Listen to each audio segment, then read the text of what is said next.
Muy buenos días nuevamente a toda la audiencia de Hoja de Ruta. Bienvenidos a una nueva jornada con otras voces. Hoy tenemos la presencia de Mario Ramos, analista político, con quien vamos a conversar sobre lo que está pasando en el país. Vamos a tener otra visión de todo lo que estamos viviendo. Si bien es cierto, hemos tratado este tema con analistas económicos, analistas asambleístas, pero también queremos ver la visión de un analista político. ¿Cómo va a, qué es lo que va a pasar con nosotros luego de esta emergencia que se nos viene y sobre todo, cómo quedará el tema geopolítico en el mundo? Porque estamos viendo que países súper adelantados, diríamos, del primer mundo, están sufriendo durísimo con esta pandemia. Nosotros, siendo un país pequeño, también tenemos, eh, también estamos viendo que se nos viene duro, pero ¿qué va a pasar luego? Mi estimado Mario, muy buenos días, ¿cómo estás?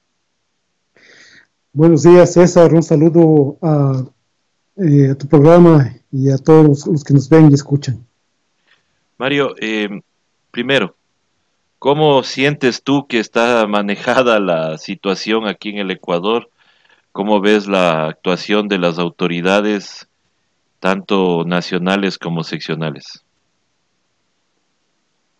Bueno, yo creo que hay consenso nacional en el sentido de que no vemos que el gobierno de Moreno no ha respondido de acuerdo a las circunstancias de esta emergencia. Y eso es un consenso. Yo creo que básicamente son los medios para variar que le siguen dando los medios tradicionales, me refiero, Ujú. los medios mercantilistas, los medios mercenarios, que le siguen dando este blindaje mediático para que este mal manejo de esta crisis, de esta emergencia sanitaria, no se visualice en su verdadera dimensión. Y obviamente también llama que un presidente de la República, que es el que debe liderar este tipo de situaciones, esté ausente. Prácticamente solo se le ve en muy cortos y escasos cadenas de televisión, ¿no? Y ahí prácticamente se le ve ausente, ha delegado la crisis en el vicepresidente y en otros funcionarios. Yo creo que realmente la situación de Guaya se ha desbordado y aquí vemos una relación directa entre dirección política, liderazgo y manejo de emergencias, ¿no?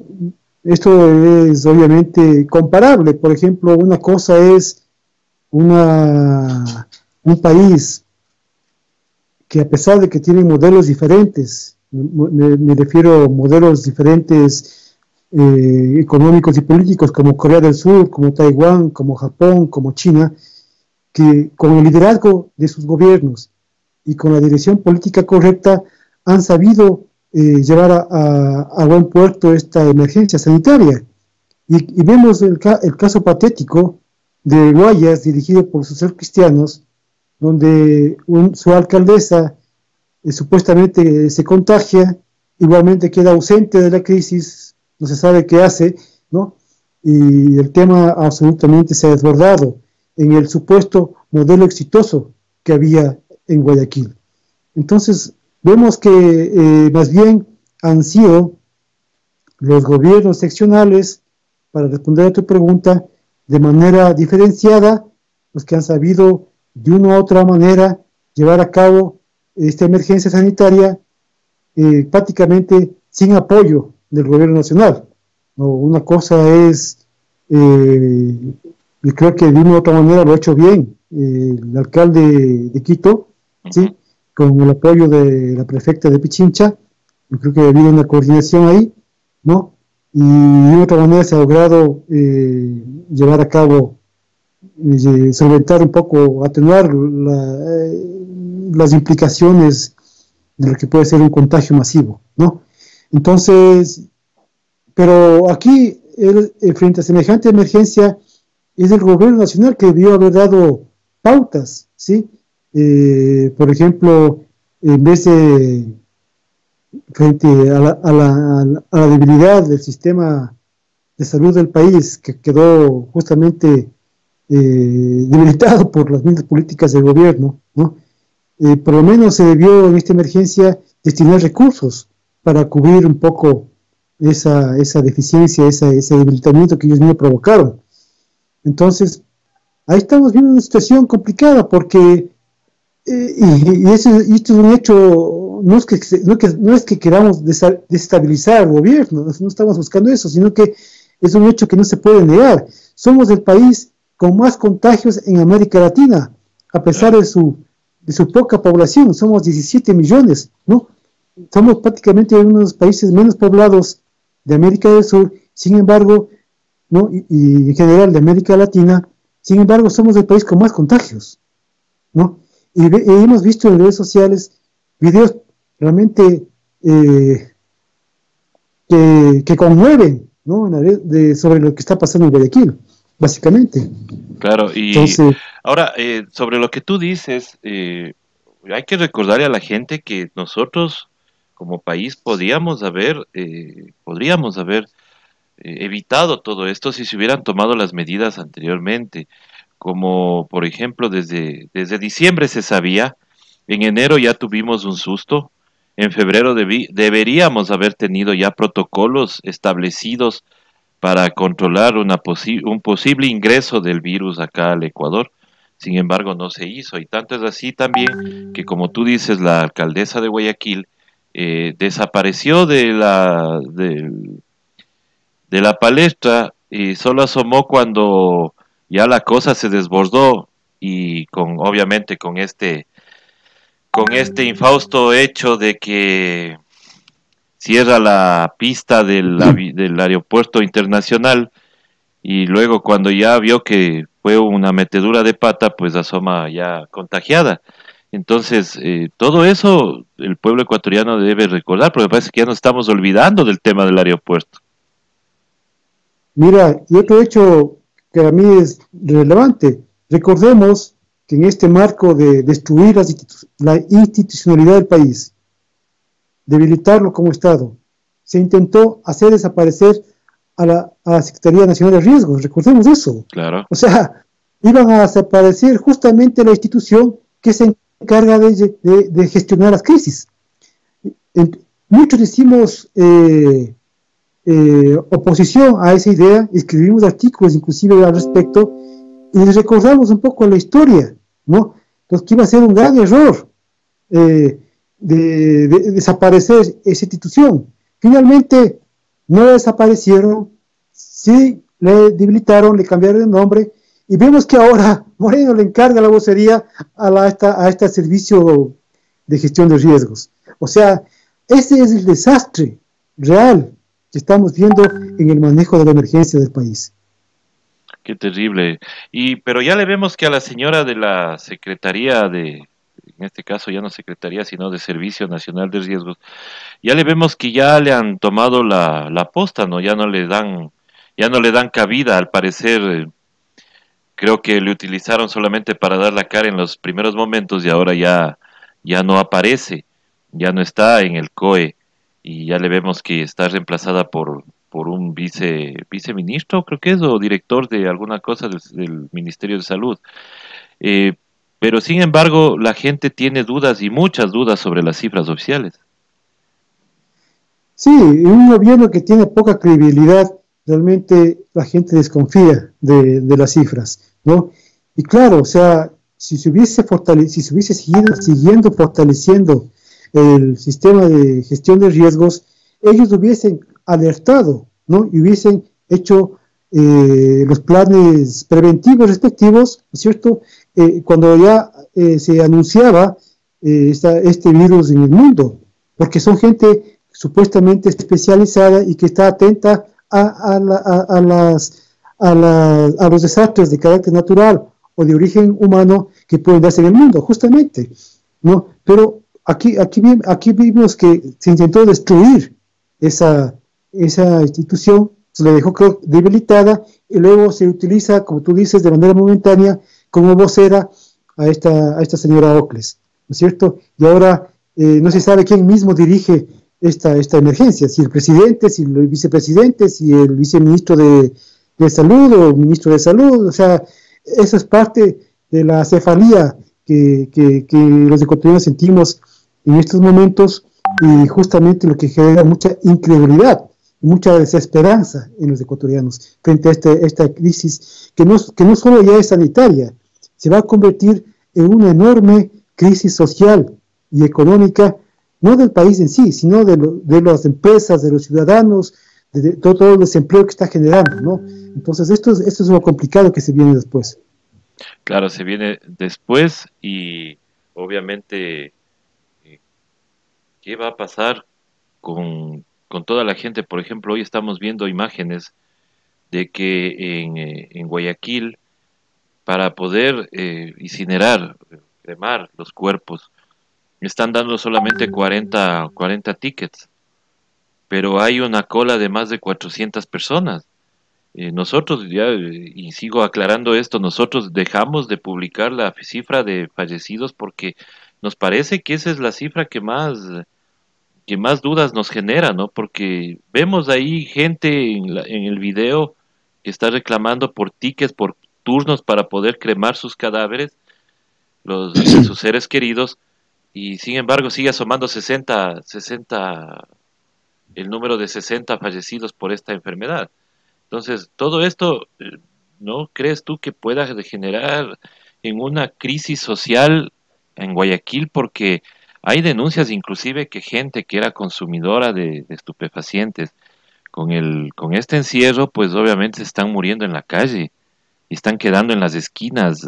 Ahora asomaron dos cadáveres en Guayaquil, en las esquinas del centro de Guayaquil. Nadie sabe cómo llegaron allá, pero fueron a botarles ahí. Ayer la gente amenazaba con quemar los cadáveres en las calles. O sea, esto no generará un estallido social luego de que la emergencia pase o en medio de la emergencia.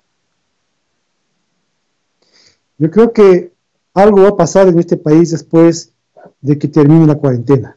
Eso es indudable, porque esto ha permitido a que muchos ciudadanos, especialmente en Guayaquil, tomen conciencia de la clase de dirigentes políticos que tienen enfrente, ¿no? Y además, cómo han manejado. Mira, en otros países, ¿no?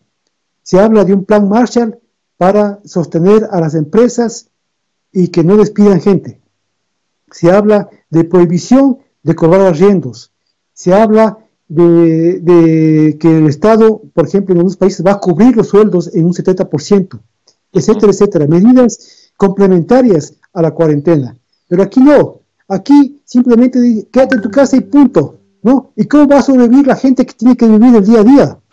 ¿Sí? Claro. Entonces, o sea, eso es lo complicado. Y es más, están se ha visto intentos, ¿no?, de que quieren inclusive seguir profundizando el programa neoliberal en estas circunstancias. Quieren aprovechar, ha habido declaraciones de ciertas autoridades que dicen que es momento de quitar los subsidios y cosas así, ¿no? Entonces, es increíble, o sea, es una cuestión realmente, una situación sin nombre, es una situación hasta miserable, diríamos, ¿no? Una actitud miserable de cómo se está conduciendo el país y lo están destruyendo, francamente, lo están destruyendo y no sabemos qué puede pasar después. Esto va a provocar de nuevo un estallido, inclusive puede ser que un estallido mucho más fuerte que el de octubre. Sí, eso es lo que estoy viendo, porque ya digo, la gente en Guayaquil está bastante molesta. Tanto es así que, como te digo, ya hay acciones inclusive de vandalismo con los propios cadáveres, o sea, porque no tienen ya qué hacer. Y mira que el rechazo de la gente a este video de tres autoridades buscando un terreno para hacer fosa común. ¿Cómo es posible que tengamos, o sea, tenemos 60 fallecidos, pero estamos buscando terrenos para hacer fosas comunes? Y mira, respecto a los cadáveres, que la gente no es, ha habido varios videos de esos, ¿no? donde se ve cadáveres en las calles. Ahora supuestamente se ha convertido en zona de seguridad de Guayaquil, ¿no? Y está a cargo de las Fuerzas Armadas y la policía. Bueno, ¿y qué hacen las Fuerzas Armadas en ese caso? Ellos deberían tener un plan de acción frente a esta situación, ¿sí? Por ejemplo, en Italia se han armado convoyes militares para justamente recoger a los cadáveres, que allá realmente la cosa está muy grave, se mueren por centenas, ¿no?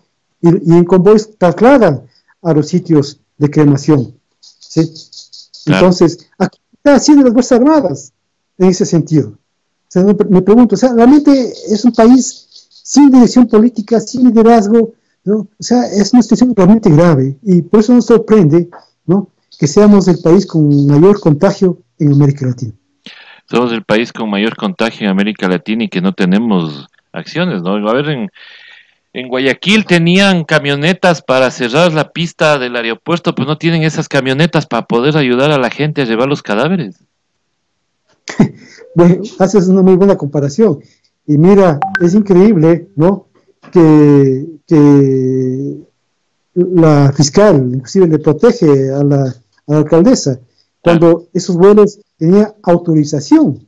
2 vuelos de KLM y de Iberia venían vacíos para recoger a sus ciudadanos europeos de aquí del Ecuador. O sea, ahí vemos, es una muestra más del desastre de la conducción que ha habido en Guayaquil, ¿no? Y que ahora Nebot lo quiere solucionar con la típica caridad, ¿no? Con ese teletón que dicen que están organizando, la típica caridad, ¿sí? O sea, no hay política pública ahí, la típica caridad, ¿no? Donde supuestamente intentan recoger unos 4 millones y claro, y seguir manejando con intereses políticos esta situación tan complicada. Qué terrible que es ver esto, ¿no? Que hemos llegado nuevamente al país de la limosna, cuando podríamos tranquilamente hacer otro tipo de acciones. Ahorita lo principal es actuar con la gente que vive el día a día y que está encerrada y que a veces no puede ni permanecer encerrada porque estar metido en una casa de caña con techo de zinc en tremendo calor, pues obviamente es un tema que nunca se pensó y ellos viven del día a día. Se está dando alimentos a ellos, pero no en propaganda, como hace el ministro de Salud, que tampoco no sé qué hace entregando él los alimentos cuando debería ser los militares. Él debería estar preocupado de otras situaciones y no haciendo campaña con el señor Granda por ahí, por Guayaquil. Y todo esto, ya digo, el pueblo ecuatoriano tiene que acordar porque hay que pedir cuentas, estimado Mario. Sí, hay que pedir cuentas, pero con la justicia que tenemos, ¿qué se puede esperar? Sobre todo yo creo que es momento de que los ciudadanos incrementen el nivel de conciencia e incrementen el nivel de organización y de respuesta social y política que habrá que dar en su momento oportuno.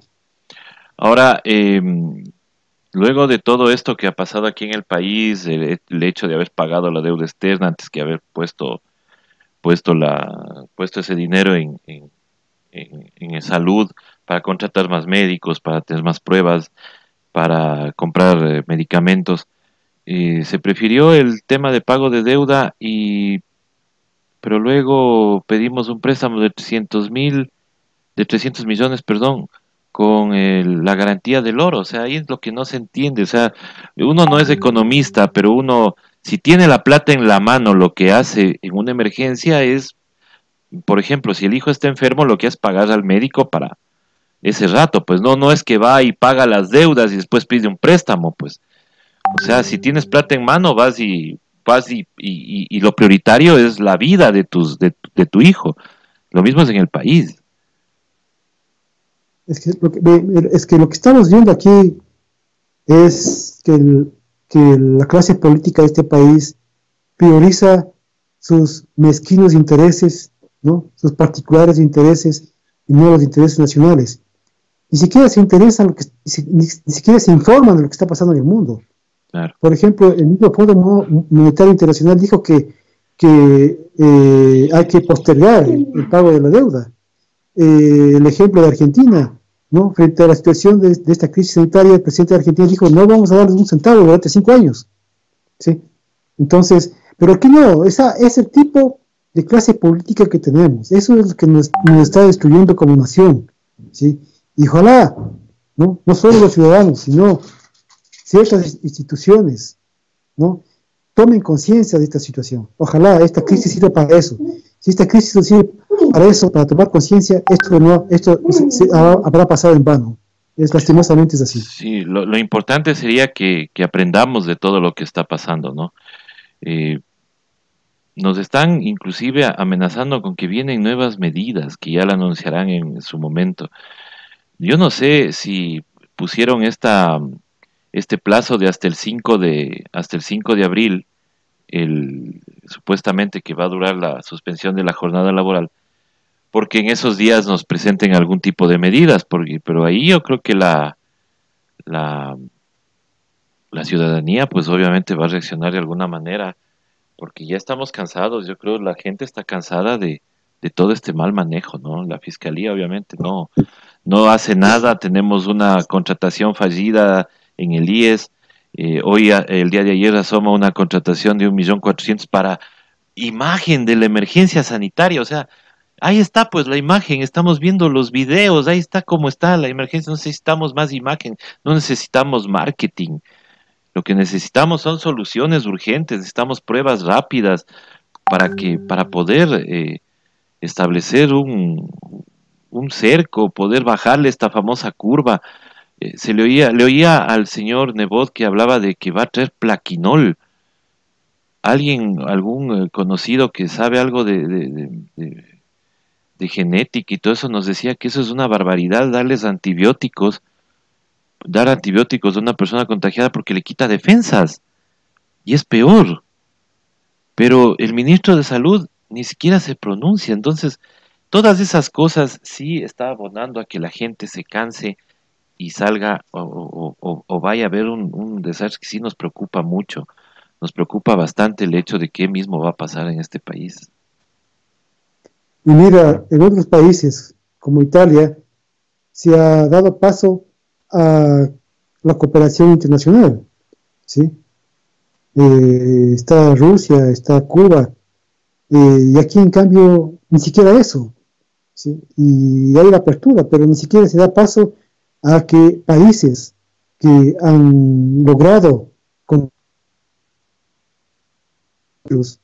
o países que han gestionado exitosamente esta emergencia nos puedan ayudar, ¿no? Sin embargo, yo en un tweet puse de manera irónica, si alguien sabe si el Capitán América ha donado una mascarilla al Ecuador, ¿no? Por supuesto, gran amigo de este gobierno cuántico, ¿no? que supuestamente suele salvar al mundo, ¿dónde está? ¿No? Entonces, ni siquiera el gobierno se niega a recibir cooperación. Y cuando supuestamente China nos dona ciertos insumos, China informa de ciertas cantidades y en el tweet del vicepresidente aparecen otras cantidades. O sea, y todo eso genera realmente furia, porque la gente dice, ni siquiera en esta emergencia deja de haber corrupción. O Claro. sea, es lo que a la gente le enfurece y es por eso que simplemente esto puede estallar de una manera muy complicada y no sabemos qué pueda pasar porque ya sabemos el carácter volcánico que tiene nuestro pueblo, no es Claro. impredecible. Entonces, esto no sé qué puede pasar y creo que son semanas que la gente está viendo, observando y si toman medidas a pesar de toda esta agudización social, de la crisis social que esto ha provocado, ¿no?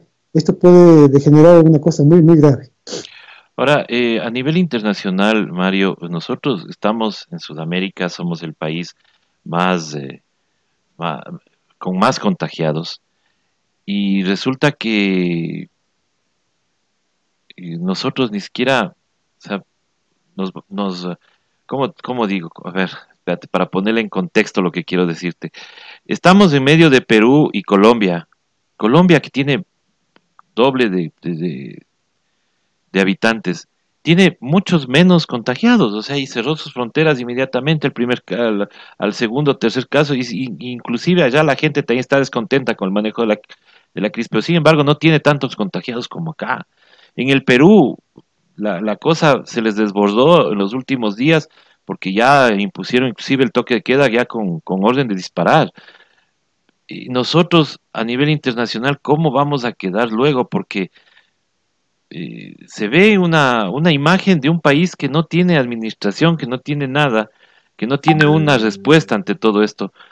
Y la justificación de nuestros políticos es que si a Italia le pasó, entonces ¿cómo a nosotros no nos va a pasar? Entonces, ¿qué opinar sobre eso? O sea, ¿qué decirle a la gente? Mira, cada caso tiene su explicación, ¿sí? El caso de Italia, la cantidad de muertos, muchos analistas dicen que se debe a que es una población muy envejecida, ¿sí? Ujú, Y, y lo que pasa es que las personas mayores, adultas, tienen un sistema inmunológico menos fuerte que los jóvenes. No es que los jóvenes están exentos de este virus, pero tienen un sistema inmunológico más fuerte que les puede ayudar a sobrellevar y recuperarse de la enfermedad. En cambio, mientras tú vas creciendo en edad, tu sistema inmunológico se va debilitando. Y es por eso que estadísticamente, por ejemplo, en Italia, las personas que tienen más de 60 años son las que más mueren, ¿sí? Y, claro, allá también, ¿sí? No se tomó en serio la situación, ¿no? No se criticó inclusive como medidas dictatoriales lo que hacían en Singapur, lo que hacían en China, ¿sí? Pero ahora han reconocido su error y es por eso que la cuarentena ahora es muy radical. ujú. Eh, ahora mira, o sea, en esto también hay que ver, ¿no? Un aspecto más de carácter geoestratégico. ¿A qué me refiero? Que, ¿por qué hay analistas que dicen que, ¿cómo así? Surgió el virus de manera tan agresiva en un lugar semi-rural de Italia y de alto nivel económico. Entonces, dicen que hay cosas que no cuadran, porque obviamente Italia no ha estado, digamos, siguiendo de manera irrestricta la política de lo exterior de los Estados Unidos y ha abierto relaciones y posibilidades de que se concrete con China la nueva ruta de la seda. Entonces, hay cosas de ese tipo que han pasado, que hay analistas que señalan, ¿no? Que el caso de Irán, el caso de Italia, se vieron atacadas en ese sentido, ¿no? Pero bueno, eso ya a nivel de percepción, nunca capaz que sabremos la verdad de lo que realmente pasó. Claro, y hay otra cosa que también, ponte en estos días, vemos nosotros esa solidaridad del pueblo cubano, por ejemplo, que está en diversas partes del mundo dando una mano. Sin embargo, acá se dan el trabajo de denostar a los cubanos para justificar el hecho de que aquí se les sacó a la misión médica cubana que tanto hace falta ahora.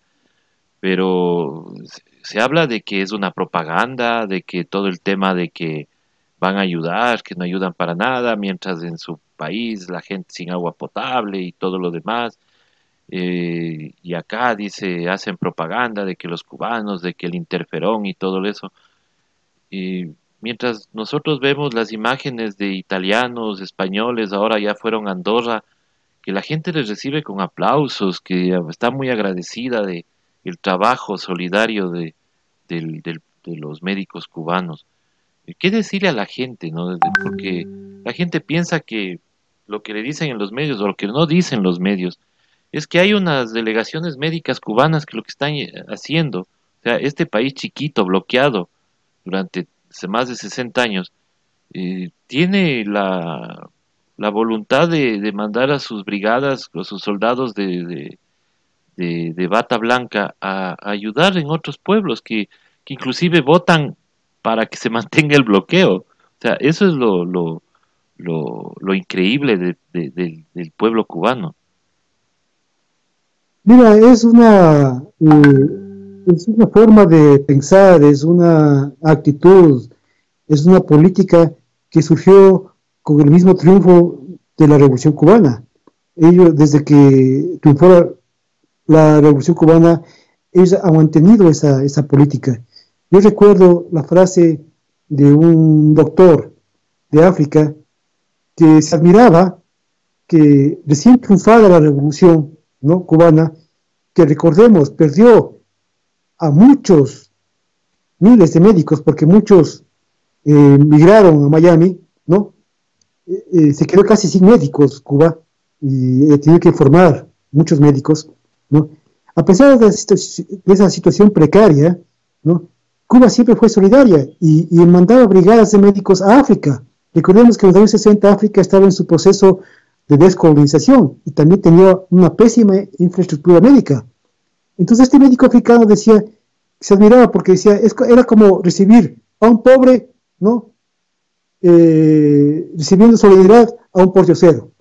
O sea, se admiraba, ¿no?, de que un pobre pueda transmitir o dar tanta solidaridad a otro pobre, ¿no? Entonces, porque en las condiciones de Cuba de los años 60 era esa, tenían pocos médicos, pocas capacidades, digamos, en ese sentido, ¿no? Pero eso se ha mantenido a lo largo de la historia, y Cuba, a diferencia de los Estados Unidos, que por ejemplo, a propósito, en vez de enviar ayuda médica a Europa, ha enviado tropas, ¿no?, 20.000 tropas que están llevando a cabo ejercicios militares de allá, ¿no?, en el marco de una emergencia sanitaria. Emergencia sanitaria. Puede inclusive propagar más esta crisis, ¿no? Médico, en cambio Cuba siempre se ha caracterizado por eso, ¿no?, por enviar solidaridad y enviar médicos. Lo ha hecho siempre, desde los años 60, o sea, son 40, 60 años que lo ha hecho eso, ¿no? Ya lo ha hecho siempre, toda la vida.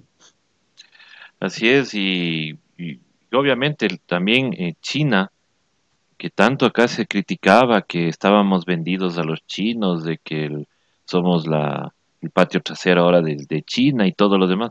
Sin embargo, China, como tú bien anotaste, China nos ha enviado una donación de pruebas, de mascarillas.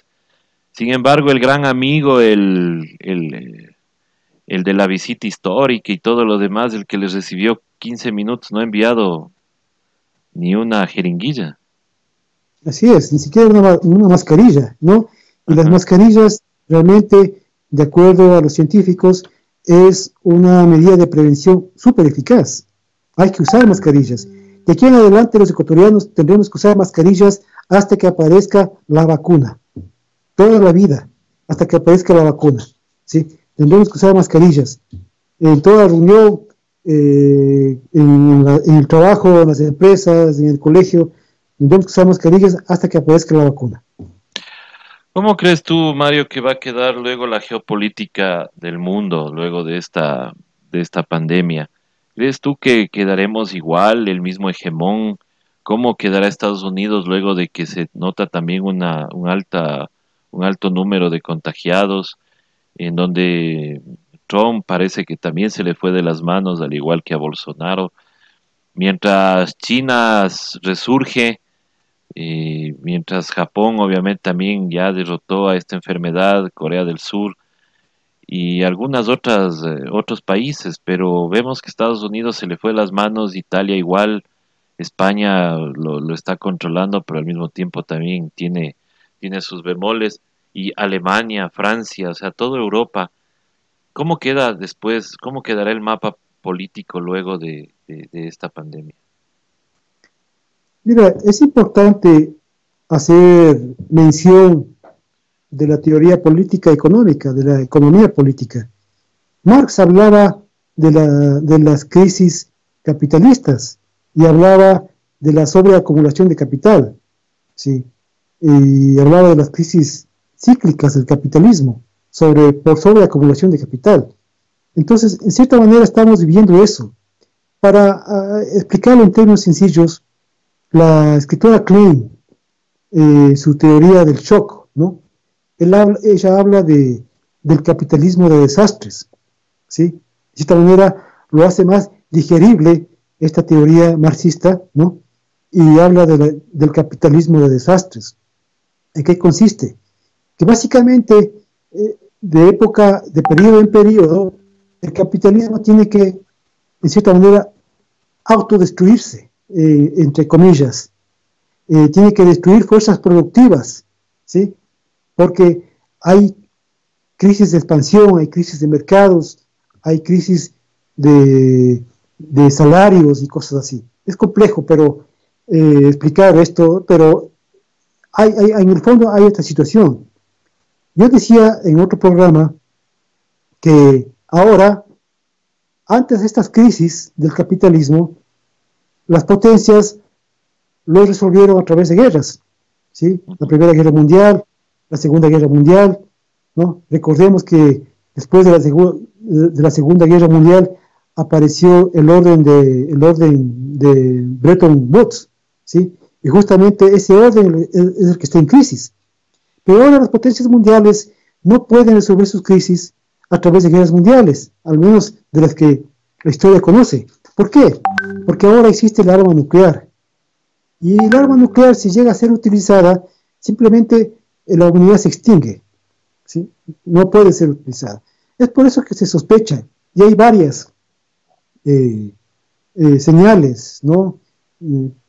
Te puedo mencionar algunas, claro, ¿no? Que se sospecha, aunque los académicos suelen burlarse de la teoría de la conspiración, porque simplemente no conocen la política, cómo se mueve la política subterránea, ¿sí? Pero hay hechos, y eso ha sido resaltado por varios analistas, ¿no? Que, por ejemplo, como o sea, hay senadores, especialmente demócratas, que en enero vendieron todas sus acciones en empresas de turismo, en empresas de crucero, en empresas de ese tipo, y compraron acciones en telecomunicación, en empresas de teleconferencias. O sea, ¿cómo es que sabían ellos, no? Qué coincidencia, ¿no es cierto? claro. O sea, o este famoso evento 201 que se dio por octubre o noviembre en Nueva York, donde se hace un simulacro de pandemia, donde está la Fundación Gates, donde está el subdirector de la CIA, está el Foro Económico Mundial y otras organizaciones. Está el hecho que también que Estados Unidos se retiró del Tratado de Armas Tóxicas y Biológicas en el año 2001. Esas cosas llaman la atención, ¿no? Y también está un hecho que, por ejemplo, el periódico Washington Times, no hablo del Washington Post, sino un más pequeño que poca gente lee, el Washington Times. Ellos acusan a China de que ellos fueron los que crearon esta arma biológica. Entonces, y China acusa también a los Estados Unidos, ¿no? Entonces, realmente no se sabe quién generó esta arma biológica, pero sí hay consenso de que es una arma biológica. Ese es el consenso en general, ¿no? Y tal vez nunca sepamos quién lo hizo. Entonces, lo que quiero decir es que teniendo de trasfondo la teoría marxista de la crisis del capitalismo, de la destrucción de las fuerzas productivas, y la más actual, por decirlo de alguna manera,